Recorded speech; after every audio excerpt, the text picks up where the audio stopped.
அனைவருக்கும் வணக்கம். என்னோட நேம் அஃப்ரீத். நான் செங்கல்பட்டு டிஸ்ட்ரிக்ட் கோர்ட்டில் ஜூனியர் அட்வொகேட்டாக ப்ராக்டிஸ் பண்ணிகிட்டு இருக்கேன். நம்ம இன்றைக்கி பார்க்க போகிற ஆக்ட் என்னென்னு பார்த்தீங்கன்னா, பாரதி நாகரிக் சுரக்ஷா சங்கீதா 2023, அதாவது BNSS 2023. இது சிஆர்பிசியை ரிப்பீல் பண்ணி வந்ததுன்னு நம்ம எல்லாருக்குமே தெரியும். இதில் வந்து இன்றைக்கி நம்ம ஜென்ரல் இன்ட்ரொடக்ஷன், அதாவது ஜூனியர் அட்வொகேட்ஸ் புரியும்படி எனக்கு தெரிஞ்ச ஒரு சில விஷயங்களை நான் வந்து ஷேர் பண்ணிக்கிறேன். ஃபர்ஸ்ட் ஒன் வந்து இந்த லாஸை வந்து நம்ம வந்து ஜென்ரலாக 2 டைப்பாக பிரிப்போம். ஃபர்ஸ்ட் ஒன் வந்து ப்ரொசீஜரல் லா, இன்னொன்று வந்து சப்ஸ்டான்டிவ் லா. இதில் நம்ம பார்க்கக்கூடிய இந்த BNSS என்ன லா அப்படின்னு பார்த்தீங்கன்னா procedural law. Procedural law and substantial law அந்த ரெண்டுக்குமே என்ன டிஃப்ரென்ஸ் அப்படின்னு பார்த்தோம்னா, substantive law speaks about the right, duties and application. அதாவது ஒருத்தருக்கு இருக்கக்கூடிய உரிமை, கடமைகள் பற்றி பேசக்கூடியது சப்ஸ்டான்டிவ் லா. இந்த ப்ரொசீஜரல் லா வந்து procedures for the enforcement of such rights and liabilities and application. அதாவது அந்த உரிமை, கடமைகளை எப்படி வந்து நம்ம நிறைவேற்றணும் அப்படிங்கிறத பற்றி A to Z ப்ரொசீஜர்ஸ் வந்து நம்ம இதில் பார்க்க போகிறோம்.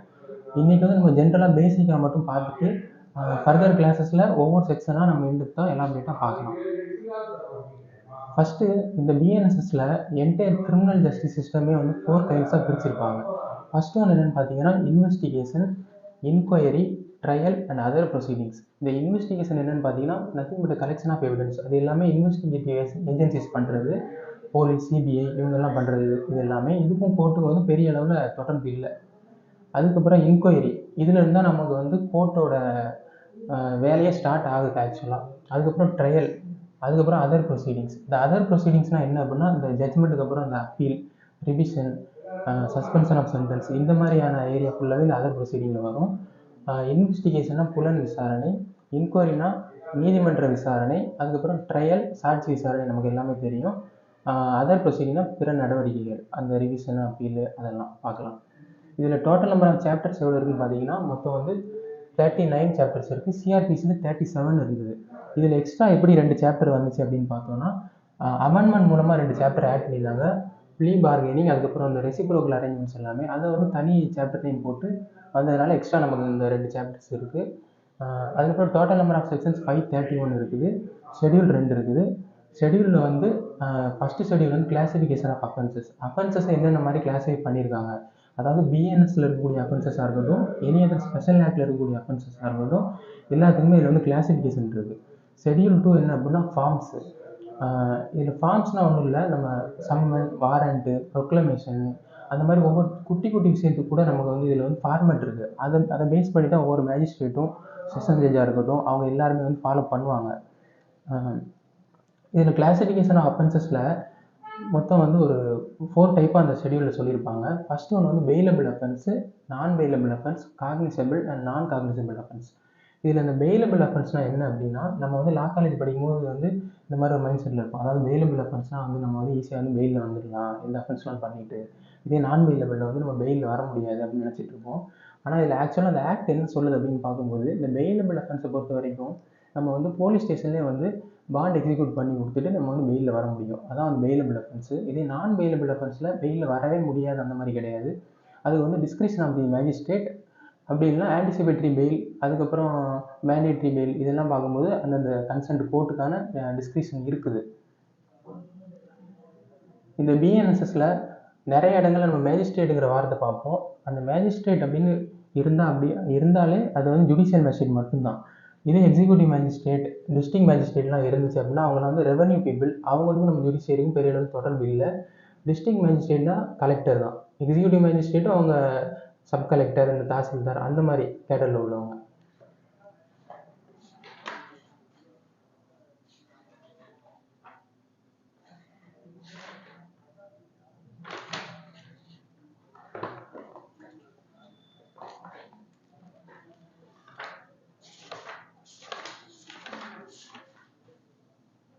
இதில் சாப்டர் 1 அதாவது ப்ரிலிமினரி சாப்டர். இதில் தான் வந்து இந்த ஆக்ட் வந்து எப்போ வந்து கமென்ஸ் ஆகுது, இந்த ஆக்டோட நேம் என்ன, இந்த ஆக்டோட டெஃபினிஷன், அதாவது செக்ஷன் 2ல் வந்து டெஃபினிஷன்ஸ் பற்றி இந்த ஆக்ட்னு இல்லை எல்லா ஆக்ட்லேயுமே டெஃபினிஷன் அப்படின்னா இன்டர்பிரிட்டேஷன் கிளாஸ் அப்படின்ட்டு செக்ஷன் 2 அல்லது 3ல் வந்து கொடுத்துருப்பாங்க. இது எதுக்கு அப்படின்னா நம்ம எப்படி ஒரு இங்கிலீஷில் ஒரு வேர்டு தெரியலன்னா ஒரு டிக்ஷனரி எடுத்து பார்ப்போமோ அதே மாதிரி இந்த ஆக்டில் நமக்கு ஒரு வேர்டு வந்து தெரியல, புதுசாக இருக்குது, அதோட மீனிங் புரியலை அப்படின்னா செக்ஷன் 2 தான் நம்ம வந்து எடுத்து பார்க்கணும். அதில் தான் அதோட கிளியர் கட்டான மீனிங் வந்து அதில் இருக்கும். அதுக்கப்புறம் சாப்டர் 2 வந்து constitution of criminal courts and officers. இப்போ வந்து ஒரு கிரிமினல் கோர்ட் இருக்குது அப்படின்னா அங்கே வந்து வெறும் கோர்ட் மட்டும் இருக்காது, அதுக்கான ஆஃபீஸஸ்ன்னு சொல்லி தனியாக இருக்கும். அது என்ன அப்படின்னா பப்ளிக் ப்ராசிக்யூட்டருக்கான ஆஃபீஸ், அசிஸ்டன்ட் பப்ளிக் ப்ராசிக்யூட்டருக்கான ஆஃபீஸ், இது எல்லாமே அதில் இருக்கும். அதுக்கப்புறம் சாப்டர் 3 பவர் ஆஃப் கோர்ட்ஸ், அதாவது மேஜிஸ்ட்ரேட் கோர்ட்டுக்கு எவ்வளோ பவர் இருக்குது, செஷன் ஜட்ஜுக்கு எவ்வளோ பவர் இருக்குது, எல்லாமே நம்ம வந்து பார்க்கலாம் சாப்டர் 3ல். அதுக்கப்புறம் வேலபிள் நான் வேலபிள் அஃபென்சஸ் பார்த்துட்டோம். இப்போ வந்து காக்னிசபிள் அண்ட் நான் காக்னிசபிள் அஃபென்சஸ். அதாவது காக்னிசபிள்னா போலீஸ் ஆஃபீஸர் வந்து ஒரு வாரண்ட்டே இல்லாமல் வந்து ஒரு பர்சனை வந்து அரெஸ்ட் பண்ண முடியும். இதே நான் காக்னிசபிள் அஃபென்சஸில் வாரண்ட் இல்லாமல் அரெஸ்ட் பண்ண முடியாது. அது மட்டும் இல்லாமல் மேஜிஸ்ட்ரேட்டோட பெர்மிஷனோட அவங்க வந்து என்னென்னா பண்ணிக்கலாம் அந்த மாதிரி அஃபென்சஸில். இப்போ வந்து சாப்டர்ஸ் என்னென்ன சாப்டர் எதை பற்றி பேசுது அதை பற்றி நம்ம வந்து ஒரு ஜென்ரல் அவுட்லைன் மட்டும் பார்ப்போம். சாப்டர் 1 இதெல்லாம் வந்து ஷார்ட் டைட்டில், எக்ஸ்டெண்ட், கமென்ஸ்மெண்ட், அதுக்கப்புறம் டெஃபினிஷன், அதுக்கப்புறம் சேவிங் கிளாஸ், இந்த மாதிரிலாம் இருக்கும். இப்போ அந்த ஷார்ட் டைட்டில், எக்ஸ்டெண்ட், கமென்ஸ்மெண்ட் அப்படிங்கிறது ஒவ்வொரு ஆக்ட்லேயுமே இருக்கும் செக்ஷன் 1ல். அதாவது செக்ஷன் 2ல் டெஃபினிஷன் அல்லது இன்டர்பிரிட்டேஷன் கிளாஸ் செக்ஷன் 2 or 3ல் இருக்கும் மேக்ஸிமம். இப்போ நமக்கு ஒரு வேர்ட் தெரியலனா எப்படி நம்ம டிக்ஷனரி எடுத்து பார்த்தோமோ, இப்போ யாரும் பார்க்குறது இல்லை, பட் நம்ம இதுக்கு முன்னாடி சின்ன வயசுலாம் பார்த்துருப்போம் டிக்ஷனரி எடுத்து.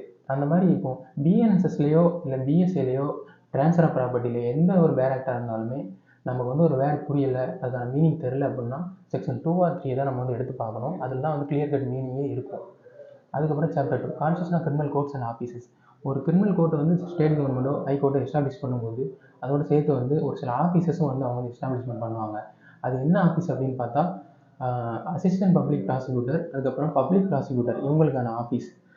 Chapter 3 power of courts. இப்போ மேஜிஸ்ட்ரேட் கோர்ட் இருக்குது, செஷன்ஸ் கோர்ட் இருக்குது, இதுக்கெல்லாம் அவங்க வந்து எந்த அளவுக்கு ஃபைன் அமௌண்ட் வந்து இம்போஸ் பண்ண முடியும், எந்த அளவுக்கு சென்டென்சஸ் எல்லாம் பாஸ் பண்ண முடியும், மேஜிஸ்ட்ரேட் கோர்ட்டால் டெத் சென்டென்ஸ் பாஸ் பண்ண முடியுமா அப்படின்னு A to Z அந்த சாப்டர் பார்க்கும்போது நம்ம ஒன்று ஒன்றா பார்க்கலாம். அடுத்து chapter 4 powers of superior officers of police and aid to magistrate and police. அதாவது போலீஸ் ஆஃபீஸர்ஸில் இதில் வந்து ஸ்டேஷன் ஹவுஸ் ஆஃபீஸர் அப்படின்னு சொல்லி இந்த பிஎன்எஸ்எஸில் என்டையராகவே இருக்கும் எல்லா இடத்துலையுமே. சப் இன்ஸ்பெக்டர், இன்ஸ்பெக்டர் அந்த மாதிரி எதுவுமே இருக்காது. ஸ்டேஷன் ஹவுஸ் ஆஃபீஸர் அந்த மாதிரி தான் இருக்கும். இதில் அவங்களுக்கு மேலே இருக்கக்கூடிய எல்லாருமே வந்து சுப்பீரியர் ஆஃபீஸர், ஸ்டேஷன் ஹவுஸ் ஆஃபீஸருக்கு மேலே இருக்கக்கூடிய எல்லாருமே. இப்போ இந்த ஸ்டேஷன் ஹவுஸ் ஆஃபீஸர் அப்படிங்கிறவங்க யார் அப்படின்னா not below the rank of constable. இந்த படிகளே குறையாத ஒருத்தர். அப்போ அதுக்கு மேலே இருக்கக்கூடியவங்க சப் இன்ஸ்பெக்டர் தான். அவங்களோட பவர் என்ன, அவங்களோட டியூட்டிஸ் என்ன, அது எல்லாமே சாப்டர் 4ல் பார்க்கலாம். அடுத்து சாப்டர் 5 ரொம்ப முக்கியமான ஒரு chapter, arrest of persons. Police வந்து என்ன மாதிரி அரெஸ்ட் பண்ணணும், எந்தெந்த அஃபென்சஸில் அரெஸ்ட் பண்ணணும், எதில் பண்ணக்கூடாது, அதுக்கப்புறம் எந்தெந்த மாதிரி ப்ரொசீஜர்ஸை வந்து ஃபாலோ பண்ணணும், ப்ரொசீஜர்ஸ் வந்து கரெக்டாக ஃபாலோ பண்ணாமல் விட்டாங்க அப்படின்னா அரெஸ்ட் வந்து இல்லீகலாக மாறும். அதுவே வந்து ஜுடிஷியல் கஸ்டடியிலேருந்து வெளியே எடுக்கிறதுக்கான ஒரு வழி. ஆனால் ப்ரொசீஜர்ஸ் வந்து கரெக்டாக ஃபாலோ பண்ணணும். இதுக்கான நம்ம கேஸ் லாஸே இருக்குது சுப்ரீம் கோர்ட்டில். அதை ஃபாலோ பண்ணி தான் வந்து போலீஸ் வந்து அரெஸ்ட் வந்து மேக் பண்ணுவாங்க. அதுக்கப்புறம் chapter 6 process to compel appearance. அதாவது இப்போ ஒரு அக்யூஸ்ட் பர்சன் இருக்காங்க, மேஜிஸ்ட்ரேட் ஆஃப்டர் டேக்கிங் காக்னிசன்ஸ். காக்னிசன்ஸ்னால் ஒன்றும் இல்லை, அப்ளிகேஷன் ஆஃப் ஜுடிஷியல் மைண்ட் தான். இப்போ ஒரு மேஜிஸ்ட்ரேட் இருக்காங்க அப்படின்னா அவங்க எடுத்த உடனே வந்து சம்மனோ வாரண்டோ ப்ரொக்ளமேஷனோ எதுவுமே கொடுக்க முடியாது. அவங்க வந்து ஃபஸ்ட்டு காக்னிசன்ஸ் எடுக்கணும், எடுத்ததுக்கப்புறம் மைண்ட் அப்ளை பண்ணுவாங்க. அதுக்கப்புறம் தான் வந்து இஷ்யூ ஆஃப் சர்வீஸ்ன்னு சொல்லுவாங்க. அது வந்து சம்மன், வாரண்ட், இது எல்லாமே வந்து சர்வீஸ் தான். அது அஃபென்சஸை பொறுத்து சம்மன் கொடுக்கணுமா வாரண்ட் கொடுக்கணுமா அப்படிங்கிறது எல்லாமே வரும். இதில் வந்து 2 கிளாஸிஃபை பண்ணியிருப்பாங்க, summons cases and warrant cases அப்படின்ட்டு. சம்மன் கேசஸ் அப்படின்னா லெஸ் தென் 2 years இம்ப்ரிசன்மெண்ட் வர மாதிரி அஃபென்சஸ் இருக்குது அப்படின்னா அது வந்து சம்மன்ஸ் கேசஸ். இதே வாரண்ட் கேஸ் எல்லாமே வந்து மோர் தென் 2 years அஃபென்சஸாக இருக்கும், இம்ப்ரிசன்மெண்ட் கிடைக்கிற மாதிரி இருக்கும். அது டெத் சென்டென்ஸாக இருக்கலாம், இல்லை லைஃப் இம்ப்ரிசன்மெண்ட்டாக இருக்கலாம், எப்படி வேணால் இருக்கலாம். அது வந்து வாரண்ட் கேசஸ். இதே வந்து மேஜிஸ்ட்ரேட் வந்து சம்மன்ஸ் கேசஸில் மட்டும்தான் சம்மன்ஸ் கொடுக்கணும், வாரண்ட் கேசஸில் வாரண்ட் கொடுக்கணும் அப்படிங்கிறது கிடையாது. சம்மன்ஸ் கேசஸில் கூட அவங்க வந்து வாரண்ட் கொடுக்க முடியும். அதுக்கப்புறமா processes to compel production of things. இப்போ ஒரு பெர்சனோட அட்டண்டன்ஸை செக்யூர் பண்ணுறதுக்காக அந்த சாப்டர் 6 பார்த்தோம். இந்த சாப்டர் 7 வந்து ஒரு திங்ஸ், ஒரு டாக்குமெண்ட்டாக இருக்கலாம், இல்லை வேறு ஏதாவது ஒரு மெட்டீரியல் ஆப்ஜெக்டாக இருக்கலாம், அதை ப்ரொடியூஸ் பண்ணுறதுக்காக கொடுக்கக்கூடியது எல்லாமே இந்த சாப்டர் 7ல் வரும்.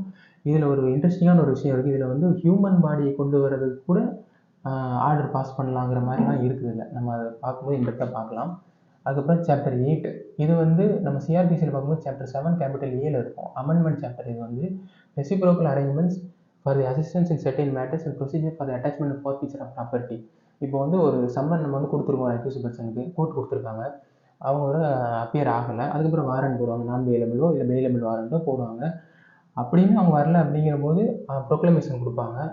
ப்ரொக்ளமேஷன் கொடுத்ததுக்கு அப்புறம் ப்ராப்பர்ட்டி, அவங்களோட ப்ராப்பர்ட்டி என்னென்ன இருக்கோ அதை வந்து எஸ்பியோ இல்லை அவங்களுக்கு ஈக்குவல் கேட்டரில் இருக்கக்கூடிய கமிஷனரோ அவங்க வந்து ரிக்வஸ்ட் கொடுக்கும் பட்சத்தில் டிஸ்ட்ரிக்ட் மேஜிஸ்ட்ரேட் கலெக்டரோட அசிஸ்டன்ஸை யூஸ் பண்ணி அவங்களோட ப்ராப்பர்ட்டியை ஐடென்டிஃபை பண்ணி அட்டாச் பண்ணுவாங்க. அது இல்லாமல் சாப்டர் பார்க்கும்போது நம்ம இன்டெப்த்தாக பார்ப்போம். இது வந்து ஒரு அவுட்லைன் மட்டும்தான் நமக்கு. அது எப்படி எப்படி பண்ணலாங்கிறது இந்த சாப்டரில் இருக்கும். அதுக்கப்புறம் chapter 9 security for keeping peace and good behaviour. இப்போ வந்து ஒரு ஹேபிச்சுவல் அஃபெண்டராக இருப்பாங்க, நிறைய கேஸ் அவங்க மேலே இருக்கும், ப்ரொசீடிங்ஸ் வந்து ஏகப்பட்டது போய்கிட்டே இருக்கும். இந்த மாதிரி ஆட்கள் வந்து நான் வந்து இனிமேல் வந்து மனம் திருந்தி வாழ்கிறேன் அப்படிங்கிற மாதிரி ஒரு பாண்ட் வந்து எக்ஸிக்யூட் பண்ணி கொடுப்பாங்க. அது ரிலேட்டடான மேட்டர்ஸ்லாம் அதில் இருக்கும், அது பார்ப்போம். அதுக்கப்புறம் chapter 11 maintenance of public order and tranquillity. Public order அதாவது சட்ட ஒழுங்கை வந்து பாதுகாப்பதற்கு என்னென்ன ப்ரொசீஜர் வந்து ஃபாலோ பண்ணணும், மேஜிஸ்ட்ரேட்டுக்கான பவரை பற்றி இதில் வந்து நம்ம பார்ப்போம். Chapter 10 chapter 10 order for maintenance of wife children and parents. இது வந்து நம்ம 125 சிஆர்பிசியில் பார்த்தோம். இது வந்து 144 ஒய்ஃப் மட்டும் இல்லாமல் சில்ட்ரன் அண்ட் பேரண்ட்ஸ் அவங்க கூட வந்து மேண்டேட்டரி அந்த மாதிரி மெயின்டெனன்ஸ் கேஸ் போட்டு அமௌண்ட் வந்து கிளைம் பண்ணிக்கலாம் கோர்ட் மூலமாக. Chapter 12 preventive action of the police. அதாவது ஒவ்வொரு போலீஸ் ஆஃபீஸரும் வந்து போலீஸோட டியூட்டி வந்து 24 ஹவர்ஸ் டியூட்டி தான். அவங்களுக்கு வந்து இந்த டைமில் நான் ஒர்க் பண்ண மாட்டேன் அப்படிலாம் வந்து கிடையாது எதுவுமே. அவங்க ப்ரிவென்டிவ் ஆக்ஷன்னா அவங்களோட பெஸ்ட் ஆஃப் ஹிஸ் எபிலிட்டி எப்போவுமே ஒரு போலீஸ் ஆஃபீஸர் வந்து முடிஞ்ச அளவுக்கு எந்த ஒரு அஃபென்ஸு அசம்பாவிதங்கள் நடக்காமல் தடுக்கணும். இதுதான் அவங்களோட தலையாய கடமையே. அடுத்து chapter 13 information to the police and the powers to investigate. இதில் தான் நம்ம வந்து எஃப்ஐஆர் பார்ப்போம். ஒரு போலீஸ் ஸ்டேஷனில் போயிட்டு ஒரு அஃபென்ஸ் நடக்குது அப்படிங்கிற பட்சத்தில் நம்ம வந்து ஒரு இன்ஃபர்மேஷன் கொடுப்போம். ஆனால் நம்ம நடைமுறையில் வந்து கம்ப்ளைண்ட் அப்படின்னு சொல்லுவோம். போலீஸ் ஸ்டேஷனில் போய் நீங்கள் கம்ப்ளைண்ட் கொடுத்தீங்களா அந்த மாதிரி தான் கேட்போம். ஆனால் கம்ப்ளைண்ட்டுங்கிற வார்த்தைக்கான அர்த்தம் இந்த பிஎன்எஸ்ல வேறு, இன்ஃபர்மேஷனுக்கான அர்த்தம் டோட்டலாகவே வேறு. இப்போ நம்ம இன்ஃபர்மேஷன் கொடுத்தோம் அப்படின்னா அவங்க வந்து ஃபஸ்ட்டு இன்ஃபர்மேஷன் ரிப்போர்ட் அப்படின்னு சொல்லி ஃபைல் பண்ணுவாங்க. அதான் எஃப்ஐஆர். அது வந்து ஃபஸ்ட்டு கம்ப்ளைண்ட் ரிப்போர்ட்டுன்னு வந்து சொல்லலை சட்டத்தில். ஏன்னா அது வந்து இன்ஃபர்மேஷன், அது வந்து கம்ப்ளைண்ட் கிடையாது. கம்ப்ளைண்ட்டுங்கிறது என்ன அப்படின்னா இந்த பிஎன்எஸ்எஸ்ல ஒரு மேஜிஸ்ட்ரேட் கிட்ட டைரெக்டாக நம்ம கொடுக்குறது, அதுதான் வந்து கம்ப்ளைண்ட். அதுக்கப்புறம் chapter 14 jurisdiction of criminal courts in inquiries and trials. அதாவது ஒரு அஃபென்ஸ் நடக்குது, இதுக்கு வந்து இந்த கோர்ட்டில் தான் வந்து நமக்கு ஜூரிஸ்டிக்ஷன் வருது அப்படிங்கிறத பற்றி பார்க்கலாம் இதில். அதுக்கப்புறம் இந்த ட்ராவல் டைமில் இல்லை ஆன்லைனில் இந்த மாதிரி ஃப்ராட் பண்ணுறாங்க, அந்த மாதிரி டைமில் வந்து எந்த கோர்ட்டோட ஜூரிஸ்டிக்ஷனை நம்ம இன்வோக் பண்ணணும் அதை பற்றி சாப்டரில் பார்க்கலாம். Chapter 15 conditions request for initiation of proceedings. அதாவது இப்போ வந்து ஒரு அஃபென்ஸ் நடக்குது, போலீஸ் வந்து இன்வெஸ்டிகேட் பண்ணுவாங்க. இன்வெஸ்டிகேட் பண்ணி லாஸ்ட்டில் ஃபைனல் ரிப்போர்ட், அதாவது நம்ம நடைமுறையில் வந்து சார்ஜ் ஷீட்னு சொல்லுவோம். ஆனால் அந்த ஆக்டில் வந்து இதோட நேம் வந்து ஃபைனல் ரிப்போர்ட், இறுதி அறிக்கை அல்லது குற்ற இறுதி அறிக்கைன்னு சொல்லுவோம். இதை வந்து ஃபைல் பண்ணுவாங்க. ஃபைல் பண்ண அப்புறம் தான் வந்து மேஜிஸ்ட்ரேட் காக்னிசன்ஸ் எடுப்பாங்க. காக்னிசன்ஸ் எடுத்ததுக்கப்புறம் இஷ்யூ ஆஃப் சர்வீஸ் அப்படின்னு அடுத்தடுத்த ப்ரொசீடிங்ஸ் போகும். இப்போ அந்த காக்னிசன்ஸ் எடுக்கிறதுக்கு என்னென்ன கண்டிஷன்ஸ் வந்து மேண்டேட்டரி அப்படிங்கிறத இந்த சாப்டர் நம்ம பார்க்கலாம். அடுத்து சாப்டர் 16 கம்ப்ளைண்ட்ஸ் டு மேஜிஸ்ட்ரேட்ஸ். இதுக்கு முன்னாடி நம்ம பார்த்தோம் சாப்டர் 13ல் பார்த்தோம் இன்ஃபர்மேஷன் டு தி போலீஸ் அப்படின்ட்டு. இன்ஃபர்மேஷன்னா அது வந்து ஜஸ்ட் ஒரு தகவல் மட்டும்தான். ஆனால் கம்ப்ளைண்ட் அப்படிங்கிறது ஒரு மேஜிஸ்ட்ரேட் கிட்ட நம்ம டைரெக்டாக கொடுக்குறது. ஒரு பார்ட்டிஸ் வந்து செக் கேஸை பொறுத்தவரைக்கும் நம்ம வந்து கம்ப்ளைண்ட் கேஸ் தான். இந்த பிஎன்எஸ்எஸ்ல 3 விதமாக வந்து மேஜிஸ்ட்ரேட் காக்னிசன்ஸ் எடுக்கலாம். ஃபர்ஸ்ட் ஒன்று வந்து இந்த ஃபைனல் ரிப்போர்ட்டை பேஸ் பண்ணி போலீஸ் இன்வெஸ்டிகேட் பண்ணி ஃபைனல் ரிப்போர்ட் வந்து ஃபைல் பண்ணுவாங்க. அதை பேஸ் பண்ணி காக்னிசன்ஸ் எடுப்பாங்க ஒன்று. ரெண்டாவது வந்து கம்ப்ளைண்ட் கேஸ். இந்த மாதிரி அந்த பார்ட்டிஸை வந்து டைரெக்டாக ப்ரைவேட் கம்ப்ளைண்ட் சொல்லுவாங்க, அது ஃபைல் பண்ணி அந்த மாதிரி காக்னிசன்ஸ் எடுப்பாங்க. மூணாவது தன்னோட ஓன் நாலேஜுக்கு வந்து மேஜிஸ்ட்ரேட் தெரியுது இந்த மாதிரி ஒரு அஃபென்ஸ் நடக்குது அப்படிங்கிற மாதிரி இருக்குது அப்படின்னா அவங்க வந்து காக்னிசன்ஸ் எடுப்பாங்க. இந்த மாதிரி 3 விதமாக எடுப்பாங்க. அதுக்கப்புறம் chapter 17 commencement of proceedings before magistrate. ஒரு மேஜிஸ்ட்ரேட் முன்னாடி எப்படி வந்து இந்த நடவடிக்கைகள்லாம் தொடங்கும் அப்படிங்கிறது. ஃபர்ஸ்ட்டு நம்ம எல்லாருமே தெரிஞ்சது இஷ்யூ ஆஃப் ப்ராசஸ், சம்மன் கொடுப்பாங்க. அதுக்கப்புறம் மற்ற ப்ரொசீடிங் எல்லாமே போகும். அடுத்து சாப்டர் 18 சார்ஜ் அப்படின்னா ஃப்ரேமிங் ஆஃப் சார்ஜஸ் அப்படின்னு சொல்லுவாங்க. இதில் வந்து எல்லா கேசஸ்லையும் சார்ஜஸ் ஃப்ரேம் பண்ணணுமா அப்படின்னு கேட்டால் கிடையாது. இதில் வந்து வாரண்ட் கேசஸ் அண்ட் செஷன்ஸ் கேசஸில் மட்டும்தான் வந்து ஃப்ரேமிங் ஆஃப் சார்ஜஸ் பண்ணுவாங்க. சம்மன்ஸ் கேசஸ் அப்படின்னா சம்மரி ட்ரையல் கேசஸ்ன்னு சொல்லுவாங்க. இதுலலாம் வந்து ஃப்ரேமிங் ஆஃப் சார்ஜஸ் அப்படிங்கிற ஸ்டேஜஸே வந்து கிடையாது. அடுத்து chapter 19 trial before a court of session. அதாவது இந்த மேஜிஸ்ட்ரேட் கோர்ட்டில் என்ன மாதிரி ட்ரையல் நடக்கணும் அப்படின்ட்டு முந்தின சாப்டரில் பார்த்தோம். இந்த சாப்டரில் ஒரு செஷன்ஸ் கோர்ட்டில் எந்த மாதிரி வந்து ப்ரொசீடிங்ஸ் நடக்கணும், சார்ஜஸ் ஃப்ரேம் பண்ணுறது, அதுக்கப்புறம் prosecution side argument, defence side argument, அவங்க சைடு எவிடன்ஸு, இதெல்லாமே ஒன்று ஒன்றா நம்ம சாப்டர் பார்க்கும்போது இந்த பார்க்கலாம்.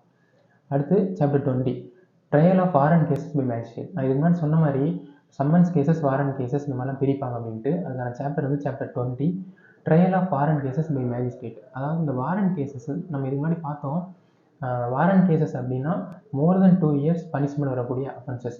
அப் டு டெத் சென்டென்ஸ் இது எல்லாமே வந்து warrant cases and sessions trial இதில் வந்துடும். இப்போ இந்த வாரண்ட் கேசஸ் இதில் வந்து ஒரு மேஜிஸ்ட்ரேட் வந்து எந்த மாதிரியான ஒரு ப்ரொசீடிங் வந்து ஃபாலோ பண்ணணும், அதாவது காப்பீஸ் கொடுக்குறது, கொஸ்டினிங், இது எல்லாமே வந்து இந்த சாப்டர் நம்ம பார்க்கலாம். அடுத்து chapter 21 trial of summons cases in magistrate. ஒரு சம்மன்ஸ் கேசஸ் இதுக்கு முன்னாடி வாரண்ட் கேஸ் பார்த்தோம், இது சம்மன்ஸ் கேசஸ். இதில் வந்து 2 years கீழே இருக்கக்கூடிய பனிஷபிள் அஃபென்சஸ் இது எல்லாமே வந்து மேஜிஸ்ட்ரேட் எந்த ப்ரொசீடிங் ஃபாலோ பண்ணணும். சம்மரி ட்ரையல் கேசஸ்க்குன்னு தனி சாப்டர் இருக்குது, அதை வந்து அதில் பார்க்கலாம். Chapter 22 summary trials. இதில் வந்து சுருக்குமுறை விசாரணை அப்படின்னு சொல்லுவாங்க. இது வந்து நீண்ட நாள் வந்து வழக்கை வந்து இழுத்துட்டு போகக்கூடாது, ஒரு குறிப்பிட்ட காலத்தில் வந்து இந்த வழக்கை முடிக்கணும் அப்படிங்கிறதுக்காக உள்ளதான் இந்த சம்மரி ட்ரையல்ஸ். இதே வந்து நம்ம சிபிசிலேயே வந்து சம்மரி ப்ரொசீஜர் அப்படின்னு பார்ப்போம். அது சிபிசி கிளாஸ் பார்க்கும்போது நம்ம எக்ஸ்பிளைன் பண்ணுறோம் அதை பற்றி. Chapter 23 plea bargaining.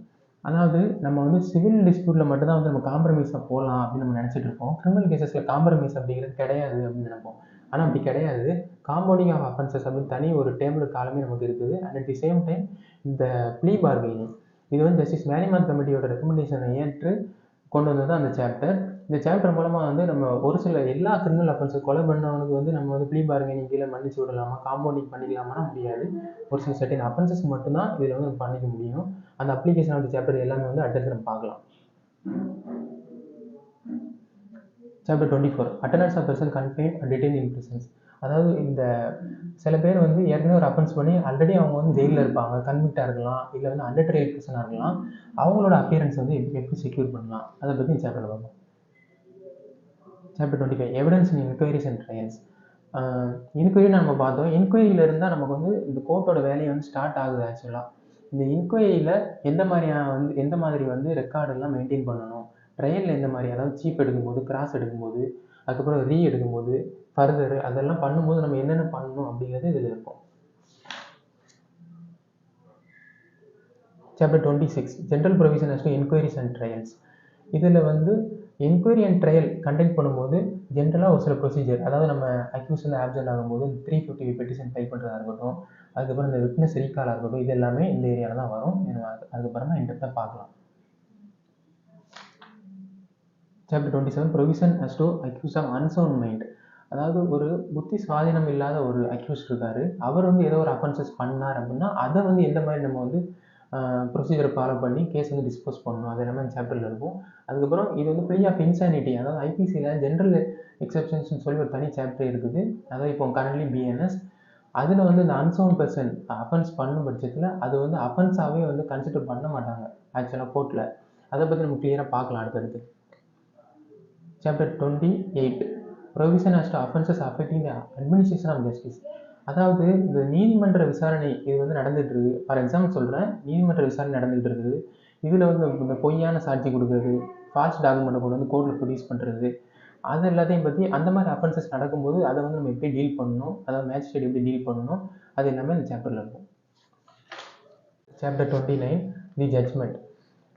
இதில் வந்து ஜட்ஜ்மெண்ட்டோட ஃபார்மெட் எப்படி இருக்கணும், ஜட்ஜ்மெண்ட்டில் என்னென்ன வந்து பேசணும், என்னென்ன பேசக்கூடாது, ஒரு மேஜிஸ்ட்ரேட்டோ ஒரு செஷன்ஸ் ஜட்ஜோ என்ன லாங்குவேஜில் இருக்கணும். இப்போ வந்து ட்ரையல் எல்லாமே வந்து கண்டக்ட் பண்ணுறாங்க, அதில் வந்து விட்னஸ் ஹாஸ்டியல் ஆகலாம், அதனால் அக்யூஸ் வந்து கன்விக்ஷன் கொடுக்காம அக்யூட்டல் ஆகலாம். ஆனால் விக்டிம் வந்து அந்த இடத்துல பாதிக்கப்பட்டு இருப்பாங்க. அக்யூஸ் வந்து நம்ம வந்து கண்டுபிடிக்காமல் போகலாம், ஆனால் அந்த விக்டிம் வந்து அப்படி விடக்கூடாது இல்லையா, அதுக்காக விக்டிம் காம்பன்சேஷன் ஸ்கீம் அதை பற்றி இதில் சொல்லியிருப்பாங்க. அது எல்லாமே அது இந்த பார்க்கலாம் அடுத்து chapter 30 submission of death sentences for confirmation. இப்போ ஒரு செஷன்ஸ் கோர்ட் வந்து ஒருத்தருக்கு வந்து அந்த மாதிரி டெத் சென்டென்ஸ் வந்து கொடுக்குறாங்க அப்படிங்கிற பட்சத்தில் அவங்க வந்து subject to confirmation of high court தான் கொடுக்க முடியும். அவங்களோட ஓன் டிஸ்கிரிப்ஷனில் அவங்களே வந்து எல்லாமே பண்ண முடியாது. Chapter 31 appeals.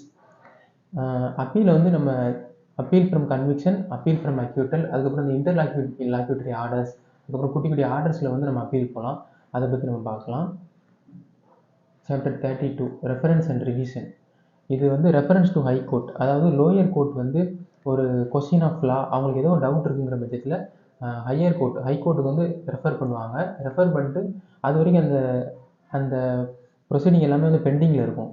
அதுக்கப்புறம் அந்த ரெஃபரன்ஸ் கேட்டு அவங்க என்ன ஆர்டர் பாஸ் பண்ணுறாங்களோ அதை வந்து ஒபே பண்ணி லோயர் கோர்ட் வந்து அடுத்தது ப்ரொசீடிங் வந்து கண்டினியூ பண்ணுவாங்க. அடுத்து ரிவிஷன். அதாவது இந்த ரிவிஷனுங்கிறது ஒன்றும் இல்லை, அப்பீல் போக முடியாத விஷயங்களுக்கு வந்து ரிவிஷன் போவாங்க. இந்த ரிவிஷனுக்கும் அப்பீலுக்கும் ஒரு குட்டி டிஃப்ரென்ஸ் தான். ஆனால் இந்த அப்பீலட் கோர்ட்டுக்கு என்னென்ன பவர்ஸ் இருக்கோ அதே பவர்ஸ் வந்து இந்த ரெவிஷனல் கோர்ட்ஸுக்குமே வந்து இருக்குது. அடுத்து chapter 33 transfer of criminal cases. ஒரு கிரிமினல் கேசஸ் வந்து ஒரு ஜூரிஸ்டிக்ஷனில் நடக்குது. ஃபார் எக்ஸாம்பிள் திருநெல்வேலியில் வந்து கேஸ் நடக்குது, அதை வந்து செங்கல்பட்டுக்கு நம்ம ட்ரான்ஸ்ஃபர் பண்ணி எடுத்துகிட்டு வரணும், அந்த மாதிரி மேட்டர். அதுக்கப்புறம் தமிழ்நாட்டில் நடக்கக்கூடிய கிரிமினல் கேஸை வந்து ஒரு கர்நாடகாவோ இல்லை அதர் ஸ்டேட்டுக்கோ வந்து நம்ம ட்ரான்ஸ்ஃபர் பண்ணி எடுத்துகிட்டு போகணும். அப்போது வந்து எந்தெந்த கோர்ட் வந்து நாடணும், எந்த கோர்ட்டோட ஜூரிஸ்டிக்ஷன் வந்து ஃபாலோ பண்ணணும், எல்லாமே வந்து அந்த சாப்டரில் பார்க்கலாம். அடுத்து chapter 34 execution suspension remission commutation of sentences. அதாவது இப்போது ஒரு சென்டென்ஸ் வந்து பாஸ் பண்ணிட்டாங்க, அதை வந்து சஸ்பெண்ட் பண்ணி வைப்பாங்க. அதாவது சஸ்பென்ஷன் ஆஃப் சென்டென்ஸ் வந்து யூஸ்வலாக மேஜிஸ்ட்ரேட் கோர்ட்டில் பார்ப்போம். மேஜிஸ்ட்ரேட் கோர்ட்டில் வந்து கன்விக்ஷன் ஆகியிருப்பாங்க, அதுக்கப்புறம் அந்த சென்டென்ஸை வந்து சஸ்பெண்ட் பண்ணிவிட்டு அப்பீல் போவாங்க.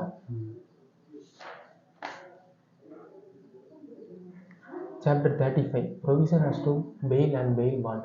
இது ரொம்ப வந்து முக்கியமான சாப்டர். அதாவது இந்த அரெஸ்ட்டு, அதுக்கப்புறம் இந்த chapter 30 information to the police and powers to investigate, இந்த பெயில் அண்ட் பெயில் பாண்ட், இதெல்லாம் வந்து நம்ம அன்றாட யூஸ் பண்ணக்கூடிய ரொம்ப முக்கியமான ஒரு சாப்டர்ஸ். இந்த provision as to bail and bail பாண்டில் எந்தெந்த கேசஸில் வந்து நம்ம பெயில் வாங்கலாம், பெயிலபிள் அஃபென்சஸில் வந்து எந்த மாதிரி வந்து பெயில் வாங்கணும், நான் பெயிலபிள் கேசஸில் எந்த மாதிரி வந்து பெயில் வாங்கணும், பெயிலில் போன அந்த அக்யூஸ் வந்து எந்தெந்த மாதிரி கண்டிஷன்ஸை வந்து ஃபாலோ பண்ணணும், எந்தெந்த மாதிரி கண்டிஷன்ஸ் இம்போஸ் பண்ணுறதுக்கு மேஜிஸ்ட்ரேட்டுக்கு பவர் இருக்குது, எல்லாமே இந்த சாப்டர் வந்து நம்ம பார்க்கலாம். Disposal of property. இப்போ வந்து போலீஸ் வந்து ஏதாவது ப்ராப்பர்ட்டி சீஸ் பண்ணியிருப்பாங்க, அப்படிலாம் மெட்டீரியல் ஆப்ஜெக்ட்ஸ் இருக்கலாம் ஒரு கேஸில், அதெல்லாம் வந்து நம்ம எந்த மாதிரி டிஸ்போஸ் பண்ணலாம், எந்த மாதிரி ஹேண்டில் பண்ணலாம், மேனேஜ் பண்ணலாம், எல்லாமே இந்த சாப்டரில் பார்ப்போம். அடுத்து சாப்டர் 37 இர்ரெகுலர் ப்ரொசீடிங்ஸ். அதாவது இந்த இர்ரெகுலர் ப்ரொசீடிங்ஸ் இந்த சாப்டர் கீழே irregularities that vitiate the proceeding that not vitiate the proceedings சொல்லி 2 விதமாக பிரிச்சிருப்பாங்க. அதாவது ஒரு சில irregularities, அதாவது அந்த ரெகுலராக அதை ஃபாலோ பண்ணாமல் விட்டாங்க அப்படின்னா ஒட்டுமொத்த கேஸுக்குமே வந்து பேட்டர்னாக மாறிடும், பாலாக போயிடும். விஷியேட்னா பாலாகிறது என்டையராக. எதெல்லாம் பண்ணால் வந்து டோட்டலாக அந்த விஷியேட் ஆகும், எதெல்லாம் பண்ணால் க்யூரபிள் அப்படிங்கிறத பற்றி அதை நம்ம பார்க்கலாம்.